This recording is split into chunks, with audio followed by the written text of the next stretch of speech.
So first of all, thank you all for coming out here and for taking time out of your busy schedules to join the RChain Governance Forum. It's a delight and a pleasure to have you all here. I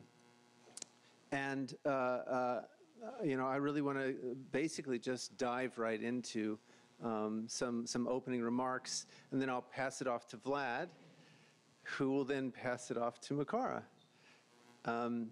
So essentially, I have just a few brief comments, and most of them have to do with an acknowledgement or recognition that there's this mysterious relationship between the governance of this self and the governance of this self. I mean, if you got nothing else out of what I said this morning, that's it. That there's this fundamentally strange and mysterious relationship between the governance of this self and the governance of each individual self. And so really, I just want to investigate this question of which self, right?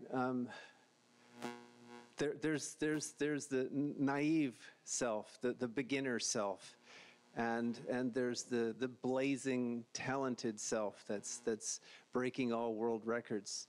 But there's also this collective self, and I think one of the things that's really interesting is that it's explicitly acknowledged in certainly in the U.S. Constitution, but in most of the constitutional democracies, that the wisdom of the collective is greater than the wisdom of the individual, right? I mean, sometimes I say this and I feel like, well, that's a pretty woo-woo statement, It's like, but it turns out to be demonstrably so, and there are all kinds of crazy little experiments that you can try, like you put a jar of jelly beans on the table, and you ask everyone to guess the number of jelly beans, and it turns out that the average of the guesses is the best guess in some ways. And so there are lots of these kinds of experiments where you can quantify or get a handle on the idea or get an experience of the wisdom of the collective, and so but that raises a bunch of questions. And one of the biggest questions for me is how to begin to elicit or foster or nurture a good dialogue between the self that appears to be an individual. And again, that's only an appearance, right? There are like trillions of cells here. Right, and intriguingly, there's the same number of same scale, same order of magnitude of atoms in any one cell, right? So the idea that somehow this is an individual is in many ways a bit of an illusion, but still there's this relationship between the collective and the individual, and how we might nurture or foster a dialogue between those, and one of the things that I'm really hoping to do, I mean, we have a lot to talk about, right? And there are a lot of technical details to talk about. We have a lot to talk about in terms of validators and their relationship to the co-op. We have, Vlad will frame a lot of these kinds of questions, but I also want to challenge you that maybe there are some other technologies besides the kinds of technologies that push bits around that will help us get to an access of this higher collective. So this question of beginning to create this relationship between the individual self and the collective self, and to foster a genuine dialogue between the two. I think that there are some technologies that we need to tap into that have been developed over many centuries, but are also currently developing. And so I want to challenge you with some of those kinds of technologies as well. Just as a taste. This is such a funny picture, isn't it? I'm sorry to interrupt the flow of the narrative, but it's so interesting. You know, like the dollar bill, at least for many Americans, is kind of burned into our subconscious. But it's an interesting message, right? Out of many, one, right?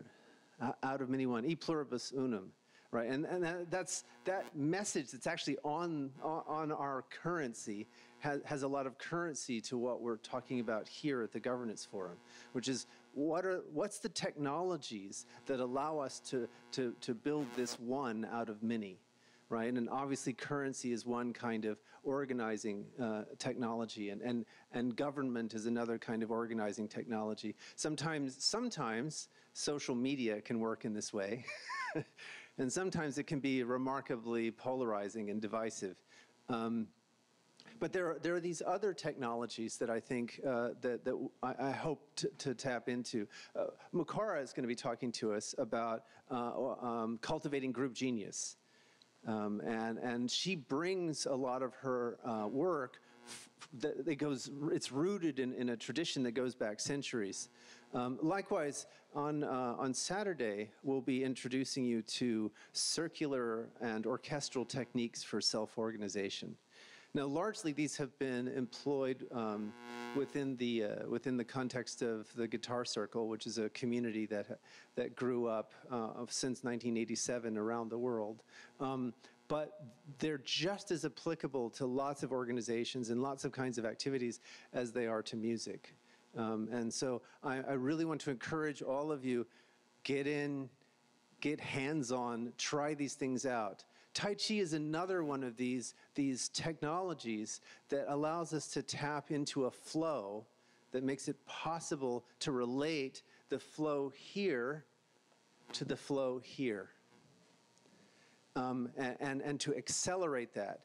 And the reason I keep emphasizing this is not just because we have a task in front of us that's mammoth. I mean, the undertaking of RChain, even if we didn't consider its context, is mammoth. It's huge, right? We have all this technical innovation, and we also have all this social and fiscal innovation that's going on. But the context in which this is happening is just as important. So I would tell a very, very brief story. Back at the beginning of January, and this explains why there's a picture of a guitar case here. so back at the beginning of January, I was going down to Costa Rica to play a gig. I was supposed to be on a Tai Chi retreat, and I was supposed to, at the retreat, play a gig. And so dutifully, I took my guitar along with other musical instrumentation, and I specifically asked the Delta representative, if I check this at the gate, will it go all the way through? And they assured me that it would. It never showed up in Costa Rica, and for the entire retreat, I spent nearly a full work week. I spent over 35 hours on the phone trying to talk to a Delta representative that knew something accurate and true about my guitar. And to a person, not a single person had an accurate view of the disposition of my guitar. And I also spoke with over 35 representatives of Delta as an organization. And of the 35 representatives, only 2 understood what it meant to take personal responsibility for something. Only 2, there was one of them who said, she said, here's my number, call me back in the morning after I've done some digging. So there was exactly 1 out of 35. And when I called her back, she said, you know, I lay awake all night thinking about your guitar. I want to make sure that we can help you find it. Ultimately, she was not able to. And that was largely because within the organization, they didn't even understand many, many things. And so just a very brief example, If you go to the Delta website and you type in my case number, you'll see that the guitar makes it from Seattle to LA and then magically appears in Atlanta and goes to Mexico City. And so there were many Delta representatives who were trying to reach Mexico City. But it turns out that other Delta representatives informed me that they recycle the tag numbers after 3 days. So Delta really, really is this distributed and in many ways decentralized organization, and no one has a view of the truth.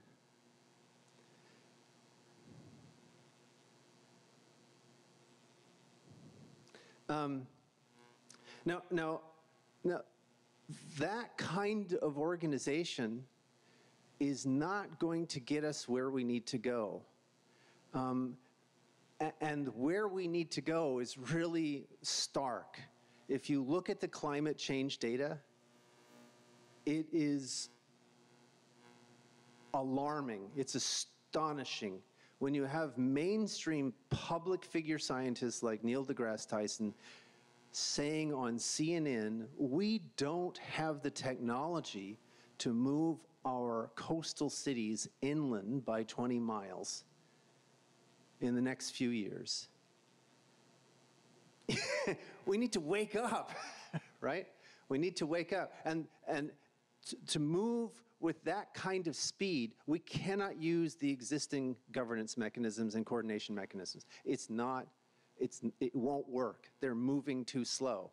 So we have to move with a different kind of grace and a different kind of speed and a different kind of compassion, right? A different way in which we can, like that Delta representative, put ourselves in another person's shoes, right? And so some of the technologies that will be presented here are about tapping into that flow so that we, RChain, as an organization, can move with the kind of grace and speed that's necessary to begin to address the changes that are coming.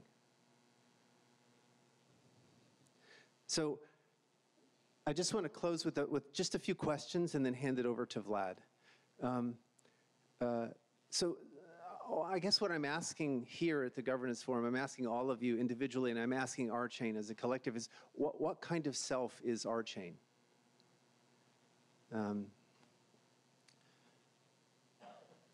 So one way of figuring that out, I'm always interested in what people do with their success. Like, what happens if you get what you wish for? Like, have you thought far enough to consider the repercussions, right? I mean, I remember when the first time it dawned on me, the relationship between the conditions of Mexico City, where the lead from exhaust is so intense that it's lowering the average IQ by 7 points. When I made the connection between that and the inventor of the combustion engine, right? Did the inventor of the combustion engine envision Mexico City, right? So are we able to handle getting what we wish for? I mean, it's also, you know, I mean, there's a positive side to this, but and in some ways that's related to, you know, can we be regularly astonished? Like, I remember how when I first held my daughter, my youngest daughter, in my hands, and just being astonished at her hands, at what a miracle these little fingers were, and I feel that way again and again when I look at the life around me, but especially when I look at the work that RChain has been able to accomplish. It's nothing less than astounding. And we need to keep remembering how astonishing it is. It's a part of that in-breath that is a certain kind of refreshment. And in connection with that, there's another question that has to do with being able to remember where we've come from, right? Part of being astonished is remembering how far we've come, which is a part of remembering where we've come from and where we're going. The year my daughter was born, or within about the year my daughter was born, my grandmother passed away. My mother's mother passed away. And the penny dropped for me about the organization of our culture. Like, how often, like my daughter was born at home. In fact, all of my children were born at home. I even, when my first son was born, the midwife turned to me, the same midwife who helped deliver my daughter, she turned to me and said, "Will you deliver him?" She hadn't prepared me for this. And of course, there's only one answer: yes. And of course, she guided me through all of it. I did almost nothing. But the main thing that was present for me was being present at the beginning, being present at birth, being present at the inception. Right? Are we present to the inception of RChain? But the other one was, and I felt a lot of remorse. I wasn't able to make it to the moment when my grandmother passed away. But that was sort of why the penny dropped. In this culture, we're sort of isolated from the birth process, and we're isolated from the death process. It's sort of papered over, it's behind a curtain. But that means that for many, many people living in this country and in other countries, they have no idea where they came from, and they have no idea where they're going. And that has a huge impact on your experience of human life. Right? And that's kind of what I want us to understand here. Like, is RChain the kind of self that can remember where it came from and remember where it's going? And then as a part of that, remembering that at the end of the day, we have to surrender to the process. In some sense, that's the whole point of decentralization. No one is in charge. No one's in control. Keep calm. No one's in control. No one's in charge.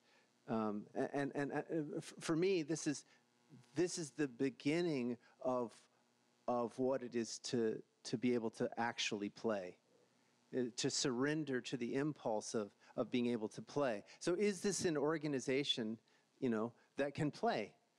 And that play I think it is. My experience is that this is one of the most magically creative communities I have ever seen. The amount of innovation that happens on a daily basis, let alone a monthly basis, is just staggering.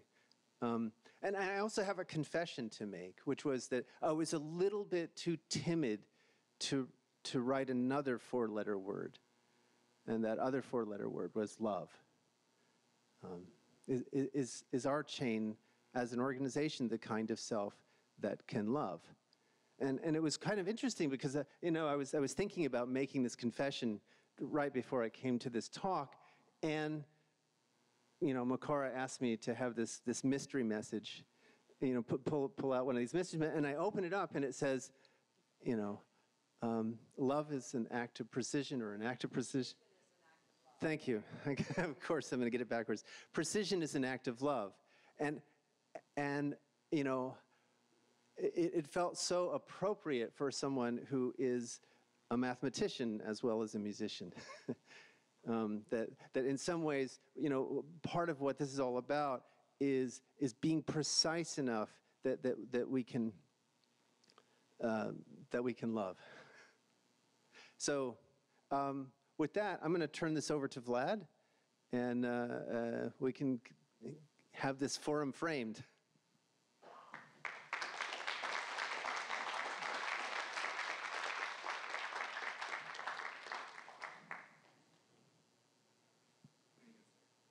Thanks a lot, Greg. Super nice. I'm going to set up my laptop over here and stand awkwardly beside it. Hey, everyone. Welcome to the first ever RChain Governance Forum. I'm glad you made it, and I'm excited to be here. It's going to be a lot of fun and hopefully also very productive. So, like, why kind of are we here? No, I don't have slides. Otherwise, I would absolutely want them to show up. Why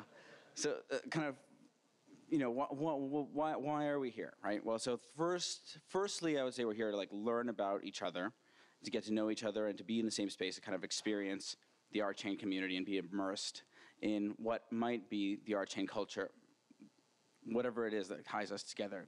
I'm not sure what exactly it is, but we're going to find out, hopefully, right?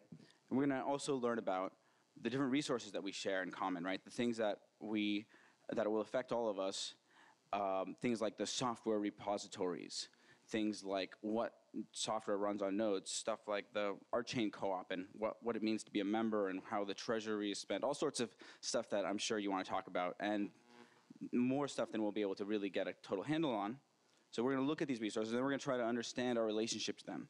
How do we coordinate to govern them? How do we coordinate around them? And, especially given that some of us are going to be a lot more able to participate than others.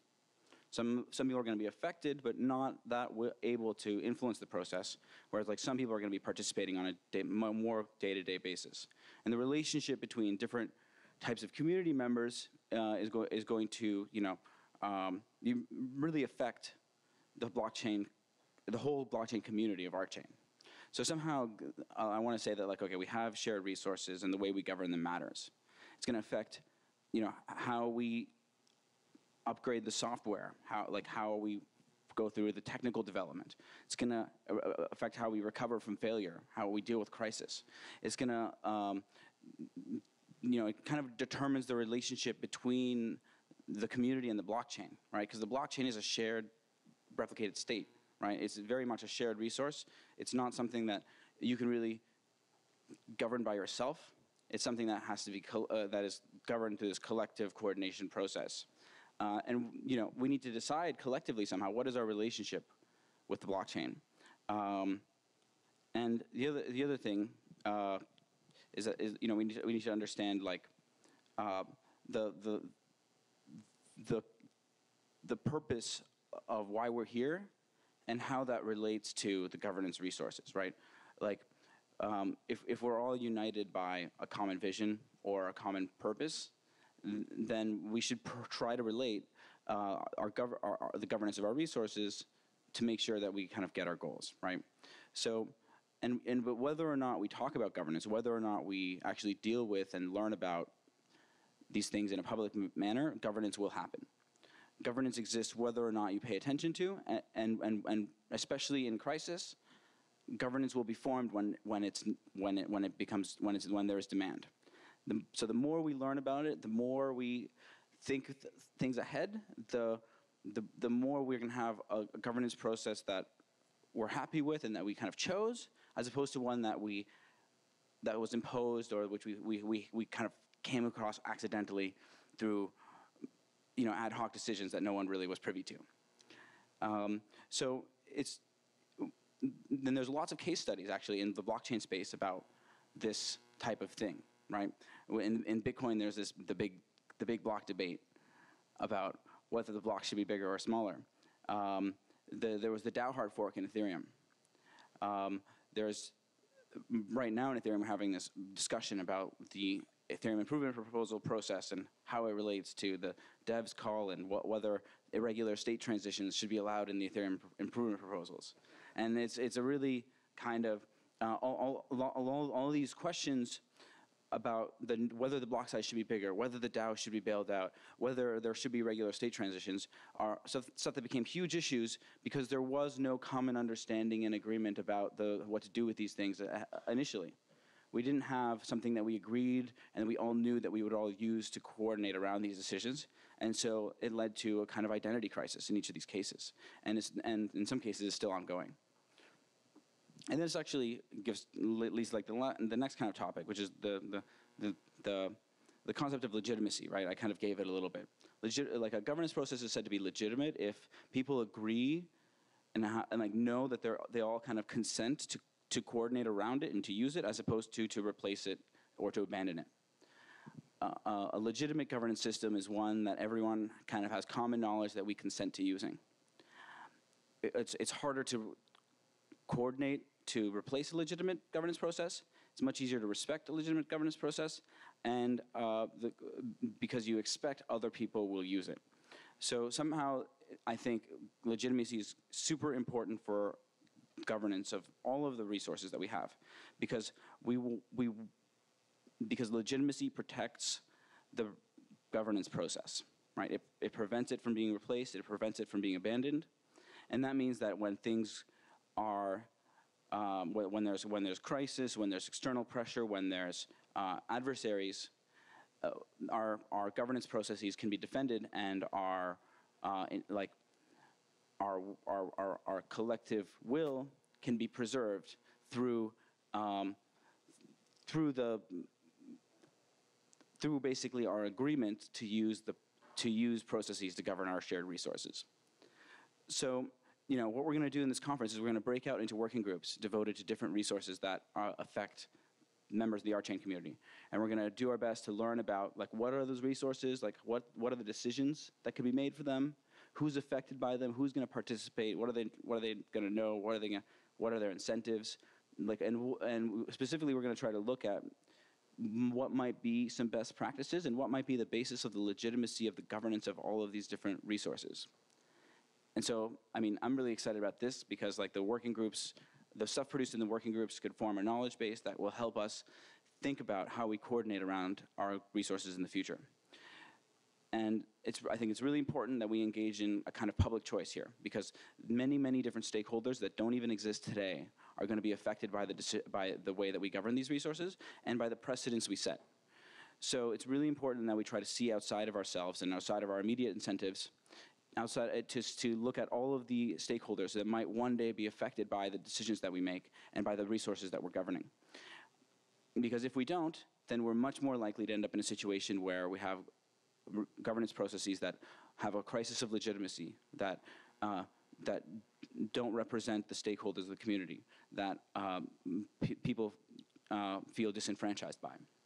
And so it's super important that we are considerate of the interests of people who are not here when we're talking about the governance of these resources, because all of this stuff will have long-term consequences. And if you're not able to see beyond your own incentives, at least look long distance, right? Look at your long-term incentive as opposed to your short-term incentives, because those are kind of more enlightened, generally speaking, than your short-term incentives.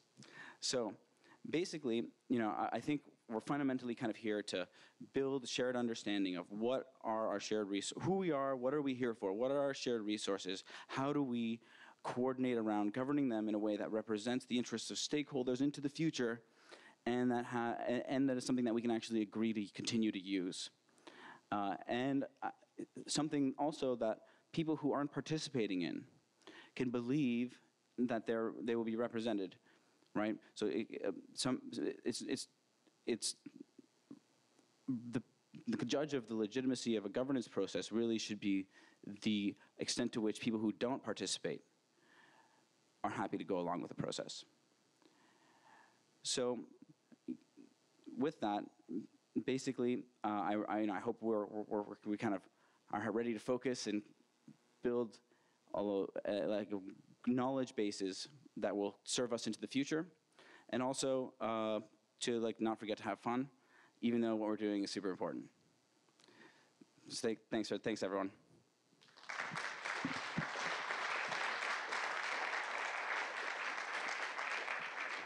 Hey Makara, welcome. Thanks for coming. Okay. So Greg and Vlad, would you please come into the center? Out there? Yeah, that center. Stand facing each other, please. And decide who's going to be the apple and who's going to be the banana.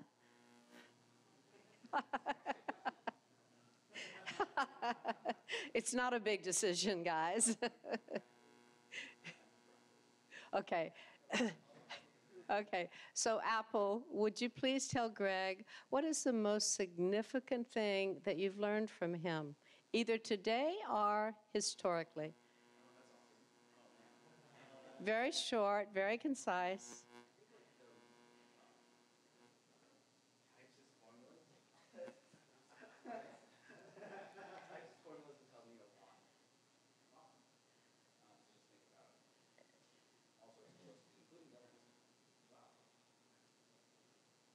Okay. Okay. So the answer to types as formulas is this great interpretation of types as formulas. Which means that like, well, you give a description and then any term that satisfies it is kind of satisfied by that type. Okay. You know, so basically computer science more broadly, I don't know. Okay. Yeah, that's good. Whatever you say is right. Sure feels Okay. like it. Yeah. And so, Greg, you just say thank you. Thank you. And Greg, what have you learned from Vlad that's been really impactful for you? Wow, I've learned a lot. Actually, I think of Vlad as one of these earthly angels. So there are a bunch of folks like Vlad and Vitalik and others, but Vlad in particular, who I remember myself at that age, and I was nowhere near as together, and I was overwhelmed by ennui when I looked at the. I looked at the state of the world and was like, oh no, I can't do anything. But Vlad, in my experience of you, is that you're not overwhelmed by ennui. You're kind of rolling up your sleeves and getting done what you can get done. And that's just remarkable. It's amazing. Thank you for sharing, for knowing and sharing how you have affected each other. And please clap.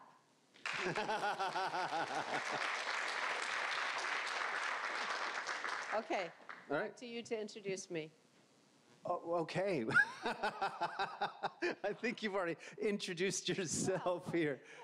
So, as everyone probably knows, Makara is my mother.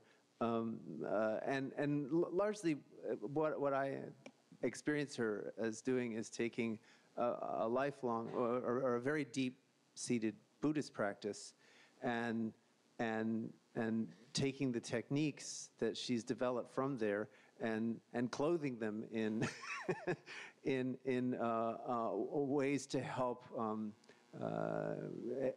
Fortune 100 companies and other kinds of high impact groups begin to cultivate group genius, begin to tap into a higher self, begin to be able to participate in something larger than themselves. How's that? I don't know. Let's see if there's anything else you should say. You could tell the people that I'm so excited to be here and that I feel like we can really do some good work in this time. Would you tell them that? I understand from Makara that she is really excited to be here, and that she feels that we can do some good work in this time. Okay, thank you. Thank you. Yeah. How many mothers are in the room? Can I see your hands? Okay, well, you know, no matter how old your child is, you still get to tell him what to do, right? So I want to just talk a little bit about MatrixWorks and myself and to introduce the facilitation team to you. I'm curious if you have found the materials that we put out for you on the table. Yeah? One is a copy of the slides, and the other is a little manual, a very hopefully informative document that talks about how I and we apply living systems principles to working with groups. Yeah, everything that applies to science and technology applies to human systems. And so I've tried to give you some information that may supplement the kinds of things that we'll be doing together. So I believe MatrixWorks is a kind of social technology, social innovation technology. And maybe the best way for you to understand these terms is to do a little exercise at your table. Does nobody's by themselves at a table, right? Okay, so at your table, would you please share with each other what has impacted you the most since you arrived this morning? Each person will have about a minute to speak, and please listen with attention to each person who's speaking. And begin now. What has impacted you? And it's helpful if you look at each other as you're speaking. You might even want to smile. So, that was a little that was a little taste of using a social innovation technology, which is just the experience of having people speak to each other about what has affected them. And it doesn't really, it doesn't make that much difference how you frame the question.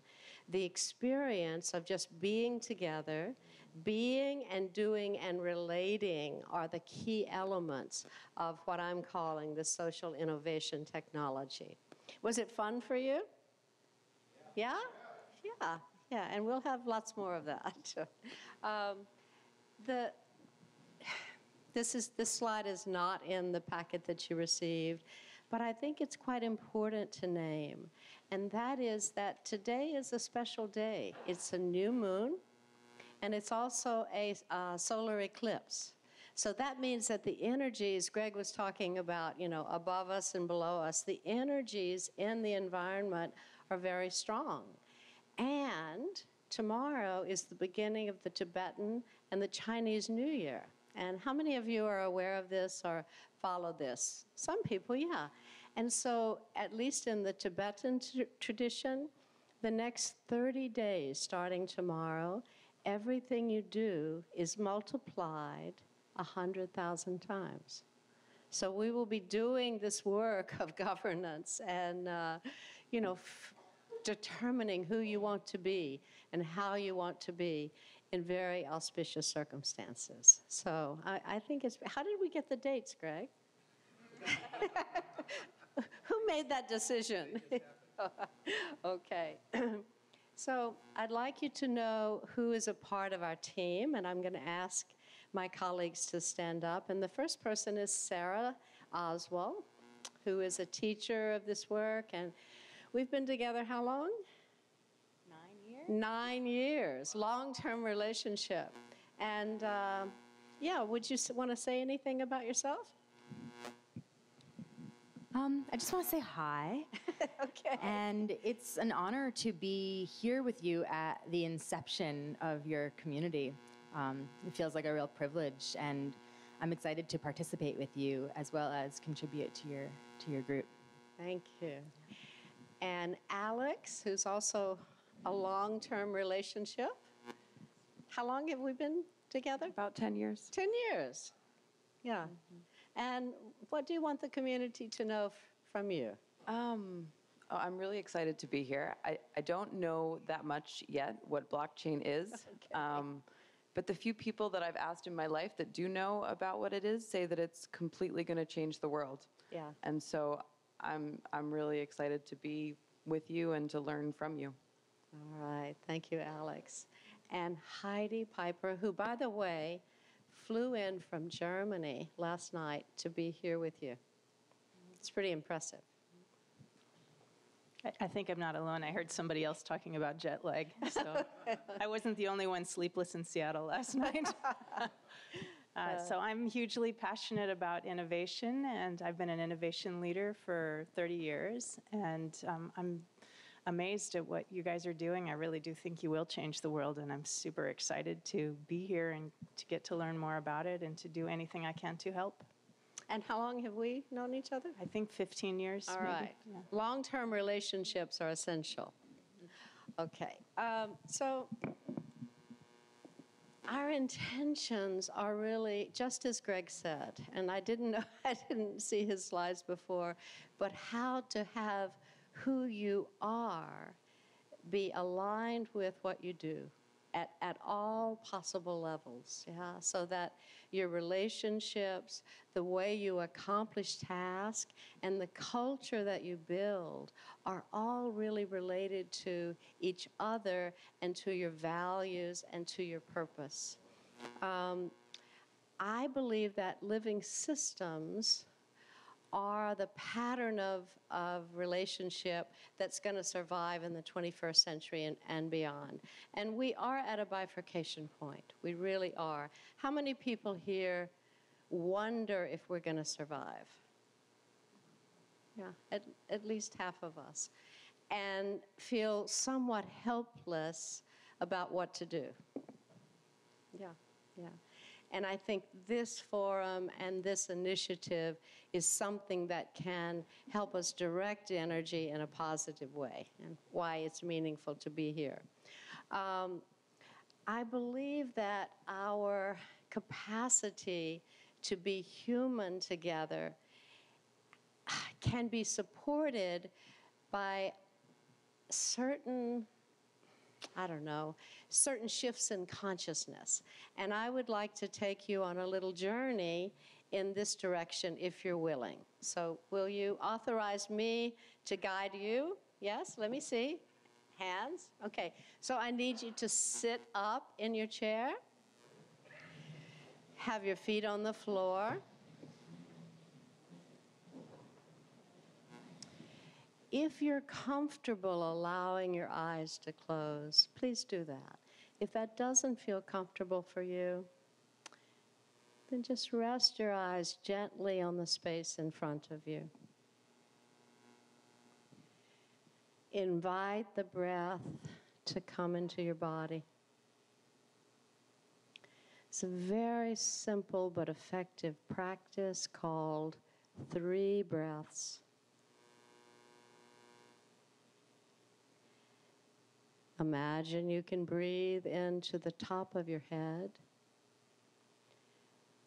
and release the breath down to your shoulders. Take a breath into your shoulders and then slowly and fully send the breath down to the hip joints where the legs join the body. Breathe into the hip joints and send the breath down all the way to the bottoms of the feet. And do it one more time on your own. Breathing in and exhaling. Inhaling and exhaling.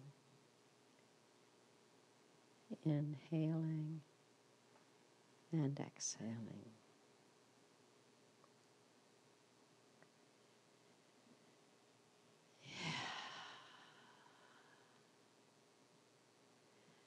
And in just a moment, I'm going to say a potentially nourishing phrase to you. You don't have to believe it or even think that it's true. It's much more like I'm dropping a pebble into the pond of your mind, and you get to watch the ripples, what happens all by itself. When you hear a voice that says, you are the author of your own experience. You are the author of your own experience. You are the author of your own experience. So I invite you to notice if your response to this phrase came in the form of sensation. Maybe you felt a warmth or a coolness in some part of your body. Or if perhaps you had a thought or saw an image. And some of you may actually have had a feeling arise or a memory. And whatever happens is okay. You're just paying attention to how you're organizing in your inner state.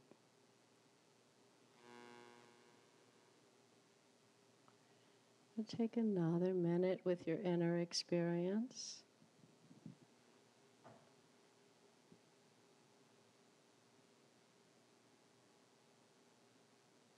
And slowly come back with your full attention to the room and to the work that we're doing. You might want to stretch a little bit after that pause. In the business world, I call this activity the power of 2 minutes. And it seems to make a difference in how people can bring their presence into the room. So, yeah, I want to see some stretching. Just, raise your arms, make some noise. Yeah. It's refreshing. So, the first part of this, what I call repeatable process, so you begin to access your collective intelligence, is we invite you to shift your state of consciousness by just a few moments of pause and inner reflection. The next thing we do is some partner work. So for this, I need you to stand up. Please stand.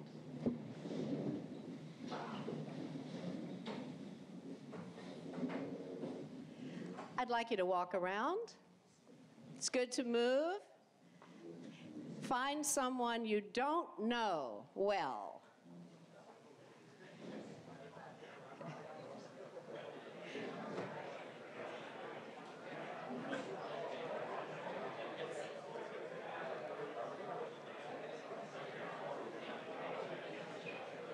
Everybody gets a partner.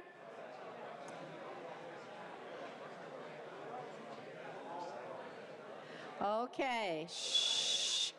Coming into silence. Face your partner, please.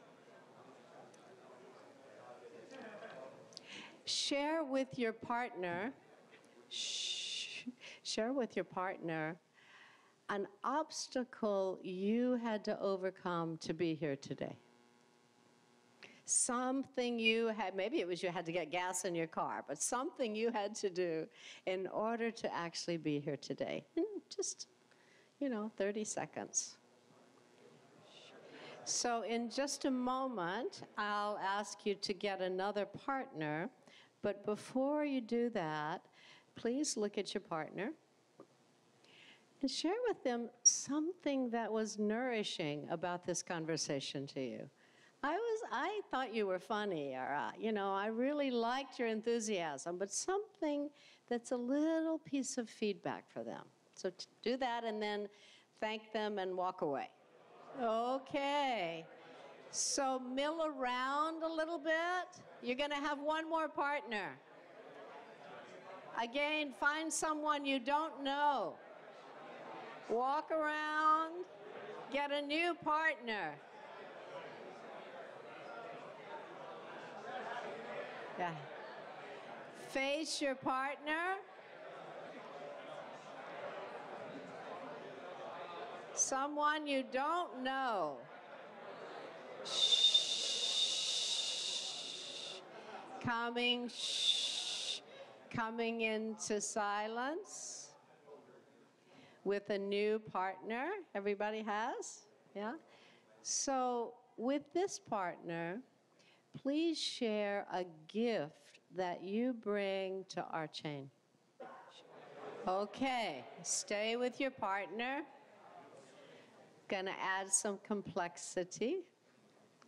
So each dyad will need to get together with another dyad so that you're a small group of 4. But if you are a dyad of 2 men, then the dyad that you join has to have at least 1 woman. If you are a dyad of 2 women, the dyad that you join must have at least 1 man. And you should also pay attention to the age of the dyads. So you should be relatively dispersed along the age line. So begin to mill around with your partner, arm in arm, please. Arm in arm. And find your partners, okay. Does everybody have a belonging, a place of belonging? Yes? Okay.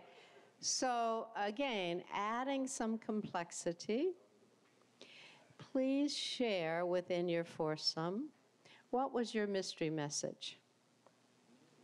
And if you need to go get it, you can do that or get a new one. Each person shares their mystery message. Shh. There's one more level to the task. Shh. After you hear each person's mystery message, and perhaps even give a little response to, how it affects you, then as a foursome, you combine these individual messages into a new message that you will offer to the whole community. Clear? Okay. I'll give you a little more time for this one. This process of taking disparate and differentiated parts, you each have a mystery message, and finding a way to integrate and move to the next level is, I think, the pattern that all healthy organizations can do. It's what the body does all the time. So we're going to take this one more level. So would your group of four, everybody has a message, and I have to have these because it's what I take into my next group. You're working for me now. So if you're a group of 4 or 5, doesn't matter, join another group of 4 or 5. Keep your eye on age and gender and anything else. Could be race, anything. You're paying attention to everything. And you share your consolidated statement. They share theirs, and you consolidate one more time. So we'll take a break in just a minute, but we've got to hear these, and I would ask if you will select one person from your group to write your statement on the flip chart. So decide who will do that. And we're going to go, how about this? I'll bargain with you. Let's pay attention and finish this, and we'll take a little break, okay? All right, I want to know what yours is.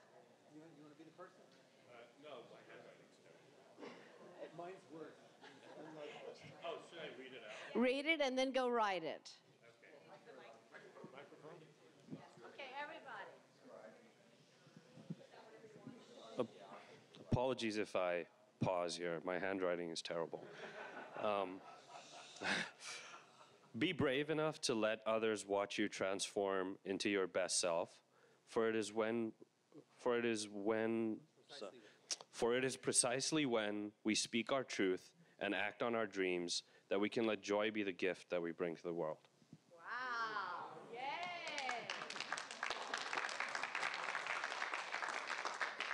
Somebody go write it on the flip chart.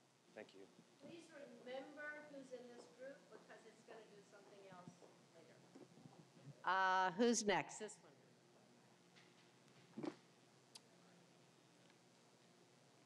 Ours is a little bit shorter. Awaken life through love. Wow.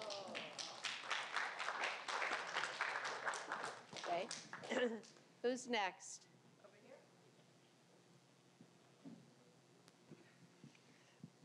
Don't be afraid to realize your potential to inspire compassion in the world because you are made of love and liquid light. Whoa! Yay! Thank you. Okay, up there. Next. Awareness of yourself opens the doors to gratitude, compassion, and creativity, allowing you to reach your highest potential. Whoa, Greg. Wow. I think I want a job here. Okay. Inspired, creative expression of truth will set others free. Yay!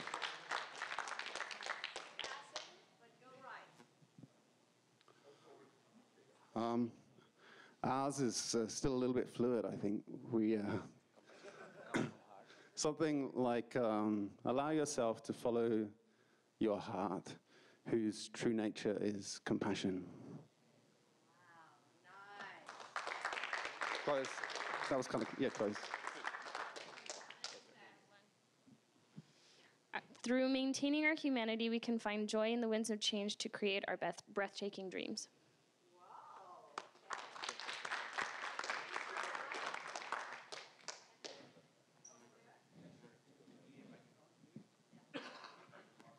Coming. Hi. Let truth light the always changing way to your heart's joy. So let truth guide the always change. Sorry. Let truth light the always changing way to your heart's joy.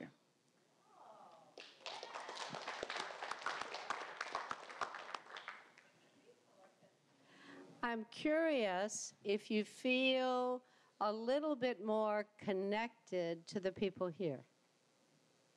May I see hands? Yeah? Good. Okay.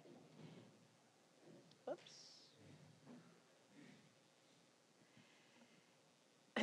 So in my efforts to discover, to unconceal, reveal, what are the secrets to establishing hive mind, also called collective intelligence? I believe that these three processes, or these three, I don't know what to call them, truths, need to be awakened in the people who are a part of the group. And the first is connection. And that's what we were doing here, helping you connect to yourself, to what you care about, to things that have meaning for you, and to each other. Could say helping you connect to something transpersonal, but not in a airy-fairy way. I don't think compassion or love are airy-fairy. They're real parts of what's available to us as human beings. So helping you connect to those things, in you, between you, and in the larger field. So I'm hoping you got a little taste of that. The second thing that I have found has to be available to us if we want to access hive mind is the ability to work with chaos. And by chaos, especially creative chaos, I'm referring to a kind of evolutionary impulse that may not be all neat and tidy. Yeah, it may be very, in fact, very messy and clumsy and awkward and difficult, but that it's a part of any living system. And we want to, at least in Matrix Works, we try to uncouple chaos from trauma and actually put it together with, couple it with relationship.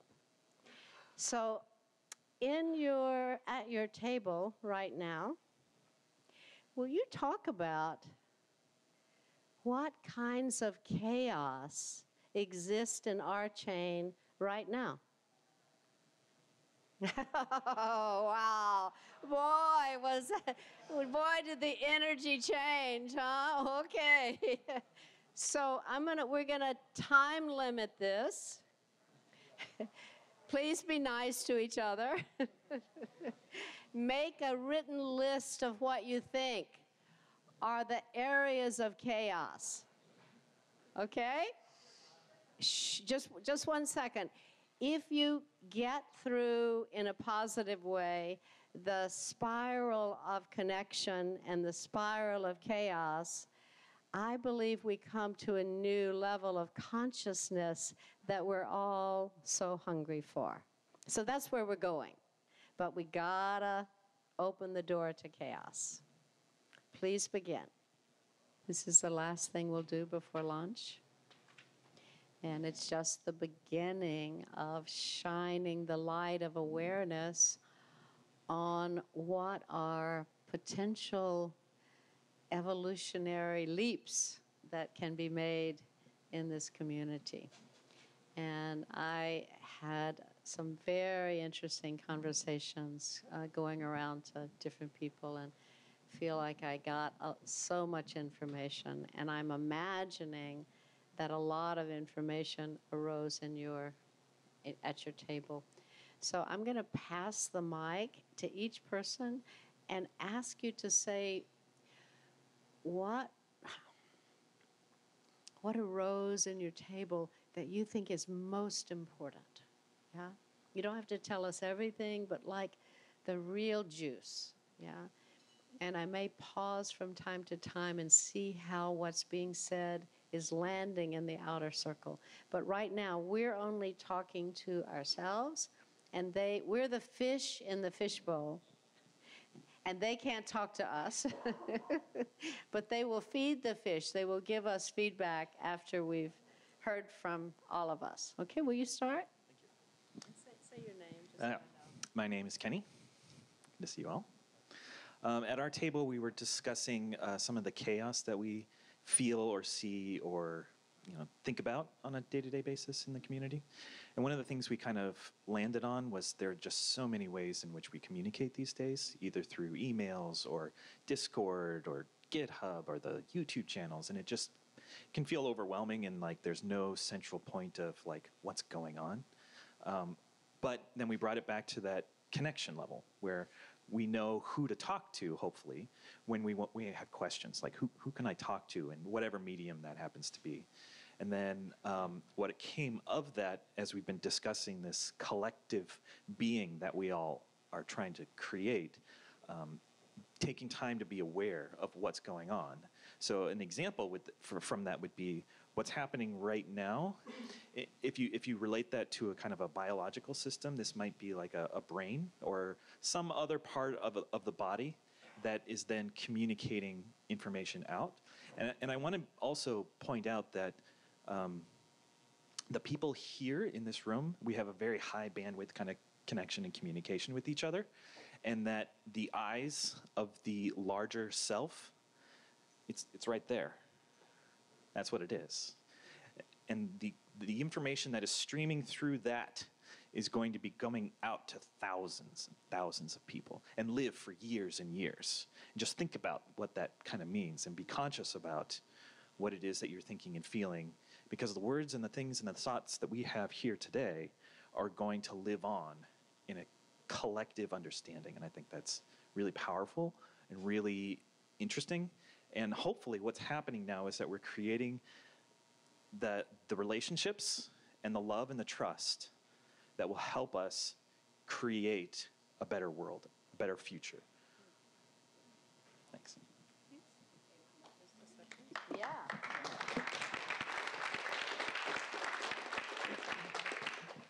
I would invite you to look around. Just look at each person, just in this circle. And choose the person to go next based on what you imagine, how you imagine they were most affected by what you said.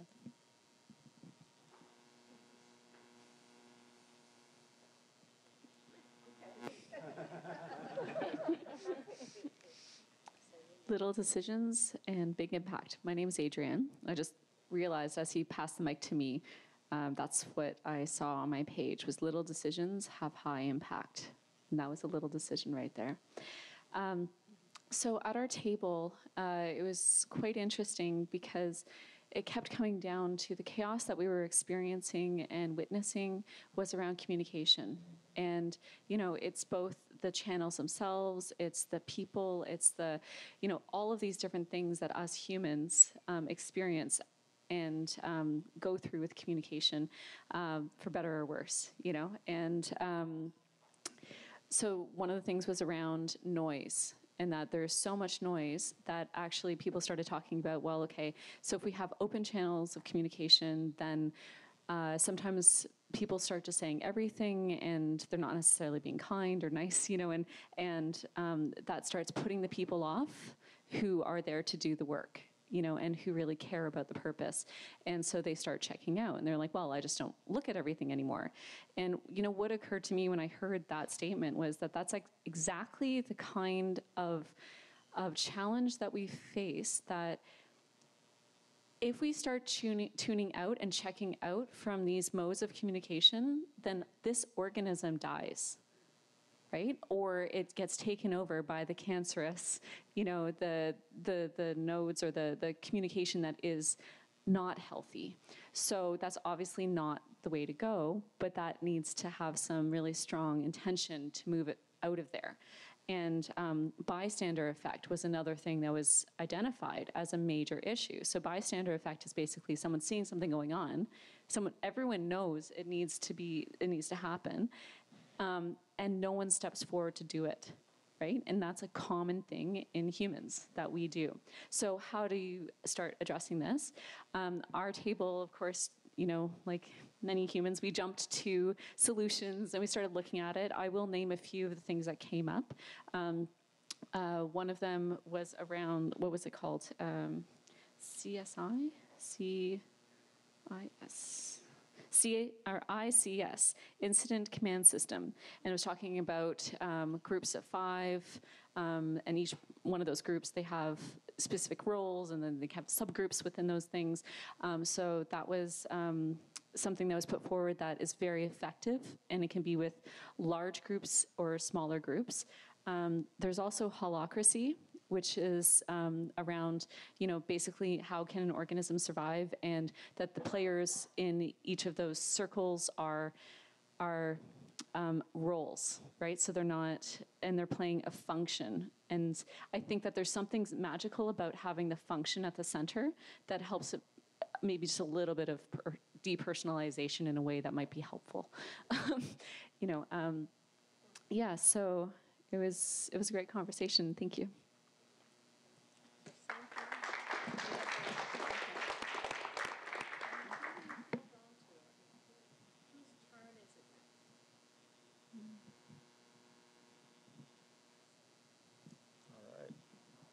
Hi, my name is Greg. I'm the other Greg. I'm Greg H., for those of you that don't know.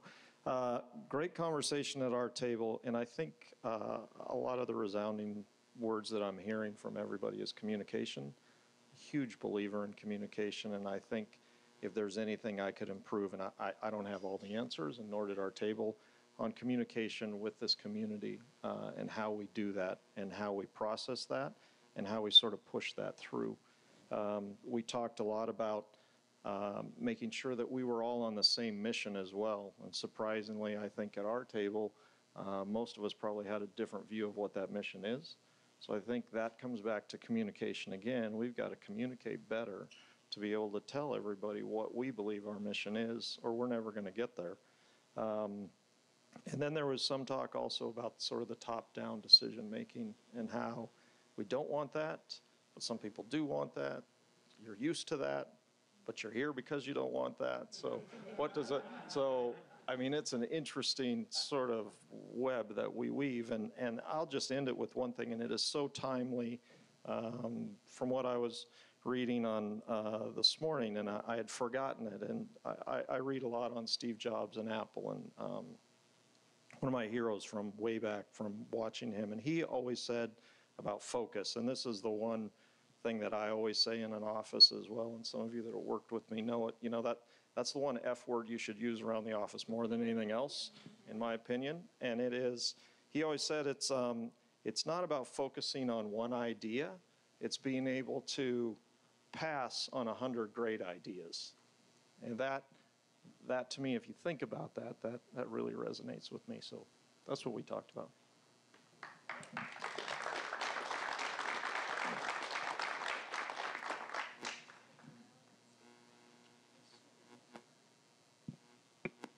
My name's Deanna, And communication was a huge topic at our table as well. So on one hand, we have so many different communication channels, it's impossible to figure out where you're going to get information.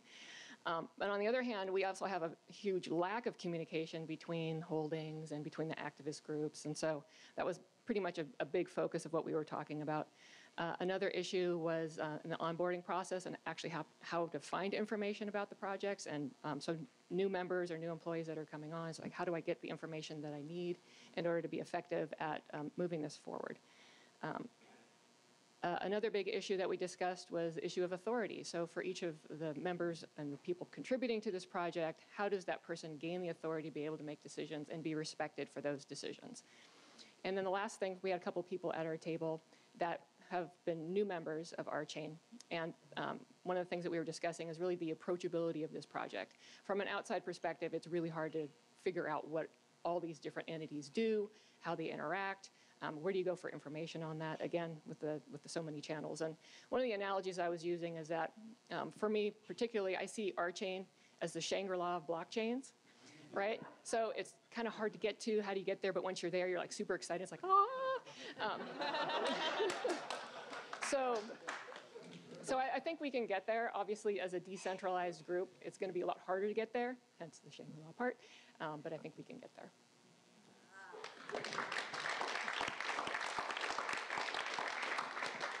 Second thing you can choose. I was just remembering that, as I understand it, we have about 375 trillion cells in our bodies. And every one of them knows what every other one of them is doing at all times. So it's something to aspire to. So, whose turn is it? Who's the next victim? Hi, I'm Dan Conley, and at our group, we observed that there's a lot of people coming to RChain, which is great, and they come and they each get a different picture of the elephant, and they run off and they tell everybody else. And then the next guy who comes in is like, I heard two different things from two different people, so that's a form of chaos. And another one is somebody has a great idea, they get a little bit of momentum going, and then what do they do? Which direction do they head? And then then there's, in particular, there's some stuff about, there's possibilities along the sort of technical roadmap, and a little bit of tension there, and so that's a form of, chaos, and you mentioned centralized decision-making is something you're kind of used to, and it's easy to fall back on that. On the other hand, we're here because we don't want to do that, so. And yes, that's what we talked about.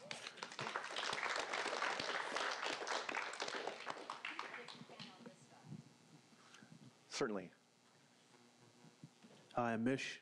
I'm really honored to be here. I'm really happy to be working with everybody. I know everybody has something special to say and something to contribute, which is wonderful. So we start off talking about the common purpose, how we're all trying to reach secure, stable, transparent concept that's fair to the world. And then we identified the concept of chaos and what that entails. And so we started talking about how there are individual projects that are involved, experimentation, which is just a normal part of being human. We experiment, that's how we learn. Sometimes it takes us off track, but it gives us experience. And then we talked about the misalignment of strategy and the implementation of tactics. Some people are good at presenting strategy, other people are good at carrying it forward. And then someone at our table had mentioned something that really resonated with me. They talked about the concept of transparency versus privacy. They kind of bump heads in a way. How can you be private and secure, but at the same time be transparent? Then we tried to define what is governance, because everybody has a different definition. So we mentioned what Vlad was talking about in terms of its shared resources, and the shareholders utilize those resources, and then there's rules that govern the use of those resources. We mentioned a couple things about communication is a problem, power and chaos kind of feed off of each other. the concept of leadership versus management. I know with my experience, I was a firefighter, so we had a lot of those issues. Some people were in leadership roles, some people were in management roles. It just doesn't mesh. You just have to find what everybody fits. Then we talked about hierarchical goals from working from the bottom up versus the top down. And then the concept of individualism versus collectivism. Everybody hears from a different place. Everybody has a story. Some people, were raised in an individual way. We are in an individualistic society. Some people come from a collectivistic society. Family is a priority for them, or everybody has different goals. And then we started identifying, hope I'm not taking up too much time. We started talking about the concept of trust and building on a foundation. Sometimes there's lack of trust on the management team, which causes lack of focus. But it's the same thing with a ship. We're all on a ship. There's a captain, there's a co-captain. They have an intuition, and they're following that intuition, and they know where they want to go. And everybody else has to trust that we're all trying to go to the same place, and we're on a voyage, and there's going to be rough waters, but we're going to get to where we need to go.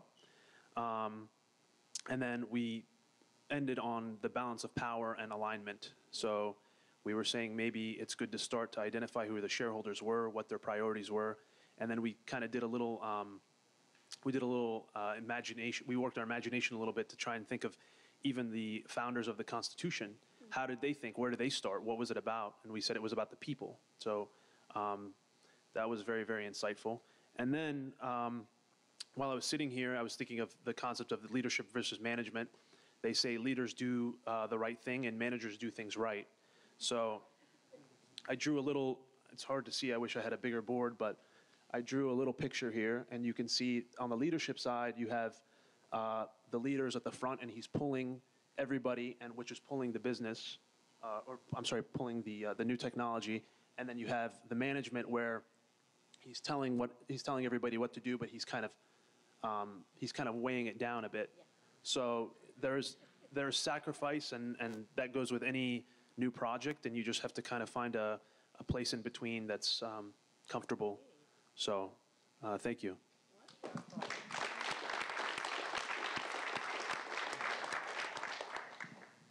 All right. A lot has already been said, but it all kind of resonates with what we've already talked about with chaos and communication. I'm going to pinpoint the three things that I think are the most chaotic in the last month. The ventures deal. If you were in the Discord, you saw it. There was just a lot of people arguing.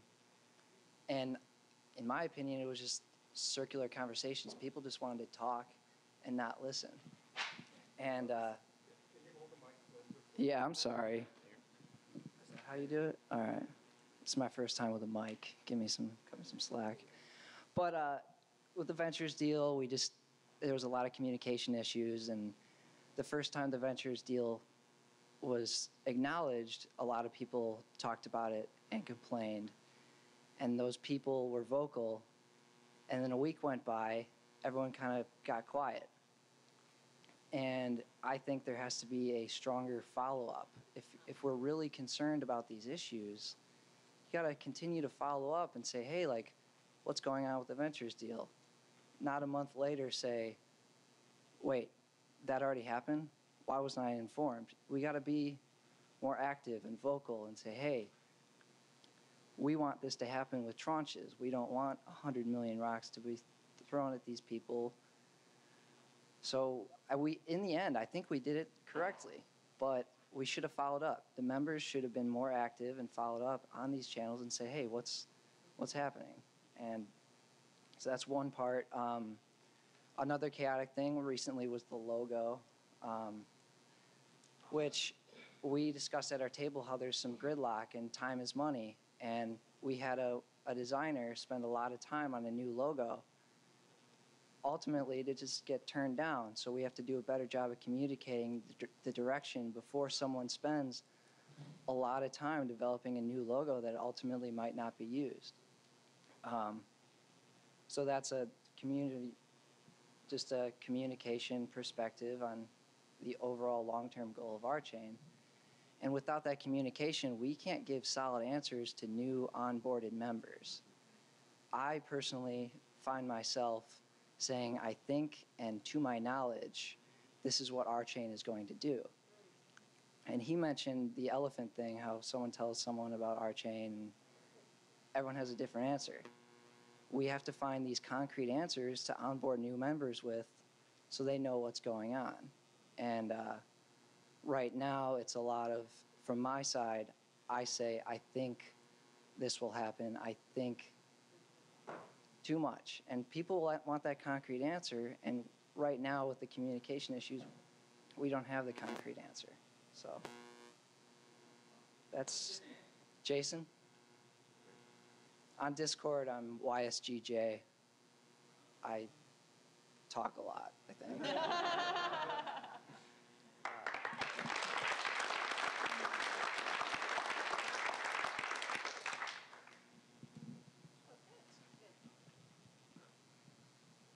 Hi, I'm Kent, and so I just wanted to echo the communication issues. So maybe a bit into the specifics, we talked about how the weekly hangouts were, they're great, but they're not really great for picking up information in terms of like a summary of what has been going on, because some people can attend and other people don't want to like rewatch the whole thing if they didn't. And so that's one aspect. And another thing I wanted to point out was, the issues around centralization, whether we wanted. And David actually brought up an interesting point, how we have a charismatic leader, right? And how, how that could play a role in terms of, how that affects the decision-making process. And yeah, I'm just gonna leave it at that. I think we covered a lot of issues that, or other people covered a lot of issues that we talked about.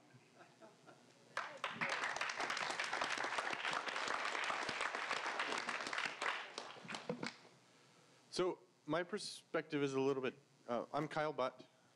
So my perspective is a little bit different. I don't see the communication issues as nearly as much. My focus is heads down and technical, and I see the technical chaos. And I actually see that first, because if we don't solve that, nothing else is going to matter. So like the technical stuff, in a sense, has priority, because if it doesn't work, none of this matters. I'm trying to get, our team is trying to get everything to work, and What is the technical chaos? there's just, what we're doing is ambitious, and just a little bit, and we're seeing pieces come together, but nobody's done anything like this before, and so like doing something new like this always comes with risk, and so that's the chaos that I see is getting it to work and controlling risk and planning for things that we can achieve, and trying to, as much as possible demonstrate minimum viable product, right? Produce something that works, that shows that we're making progress, and trying to structure our work so that we can keep doing that and showing that we're making progress towards the ultimate goal. And so that's the chaos that I see every day.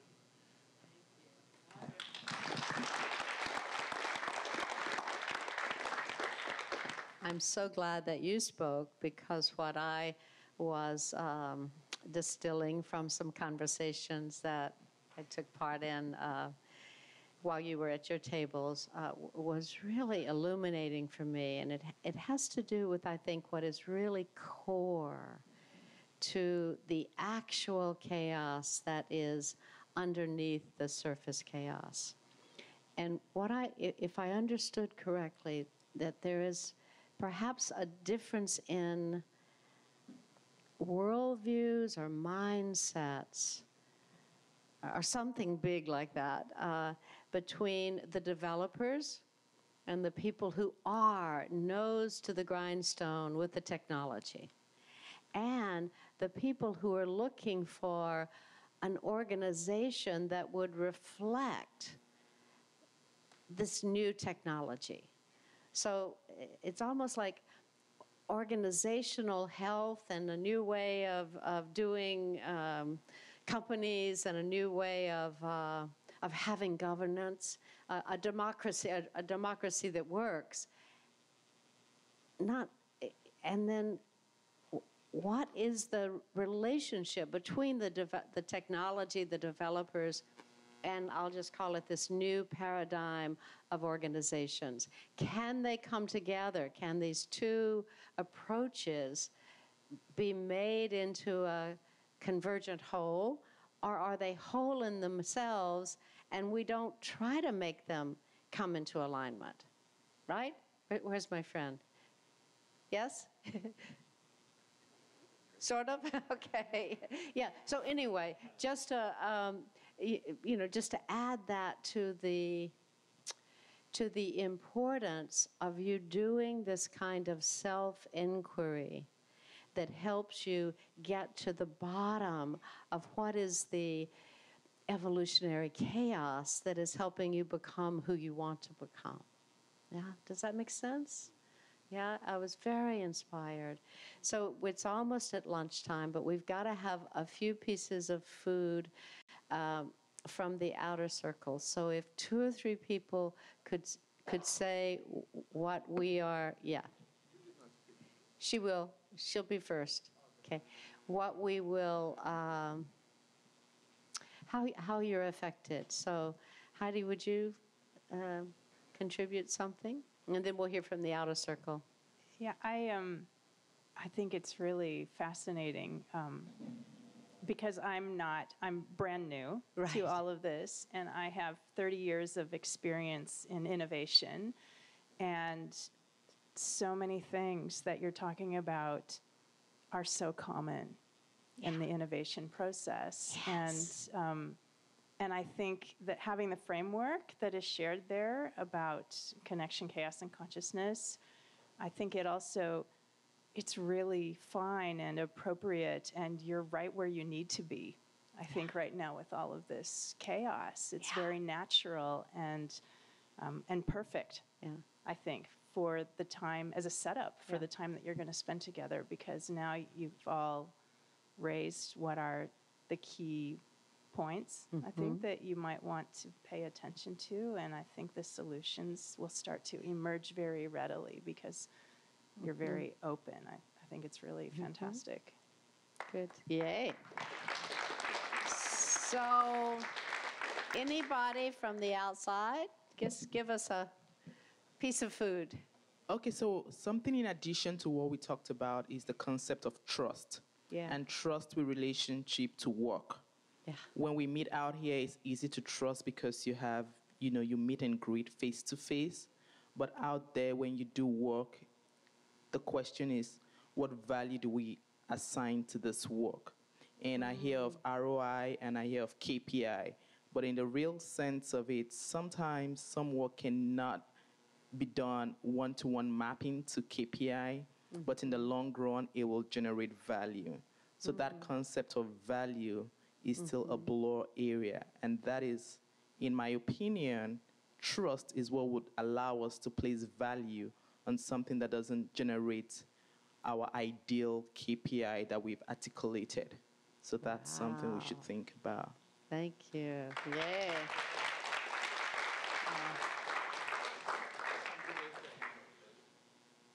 Just very briefly, they are watching. Someone messaged me a moment ago. So people are watching. Whoa, okay. Yes. Yes, Greg? Greg? One thing that really stood out for me was just the ability to articulate something in response to a question that Heidi had asked. Or I guess it emerged in the group, but it came to a point when Heidi asked it. And that is my wish and hope that we kind of come to a new relationship to authority, right? So where authority is recognized as opposed to, pushed down from the top. Right, so the community recognizes in this moment this person has the goods, and we're going to support them to get done what needs to be done. And it may be, a day later, it's this other person over here that has the goods to get done what needs to be done. And now the community is going to support them. So it's a different approach to authority. And I think also there was another piece that, Peter, I hope you don't mind if I share this. There was a nice dialogue yesterday that to me reflected what I see as the kind of reconciliation between the dev community and the business community. Peter had a question about the ratio of tokens that are going to be in the Resonate application to the Rev tokens. And so Greg and Peter and I hopped on a call, and we just said, well, what do we want the token dynamics to be long term? Right? We basically just took it down to the math, in terms of our goals for the token dynamics. What are they going to be for Resonate? Just forget about the Rev. How do you want, and what does that feel like? And qualitatively, what does it feel like? And quantitatively, what does that feel like? And then let's look at the same thing for the token dynamics for RChain. And there was a rich conversation. Like, I think Resonate learned a lot about how they're in charge of their token dynamics. And they need to be for their community. And then we just put the two curves side by side. Again, these are just back of the envelope kinds of discussions, but it was more of an engineering discussion, right? And then all of the potential for being fraught and distrust and all of that stuff just evaporated. And we were able to come to an accord very quickly. And I think that's one of the things that the engineering mindset brings to the community, is exactly that approach. So. Yeah.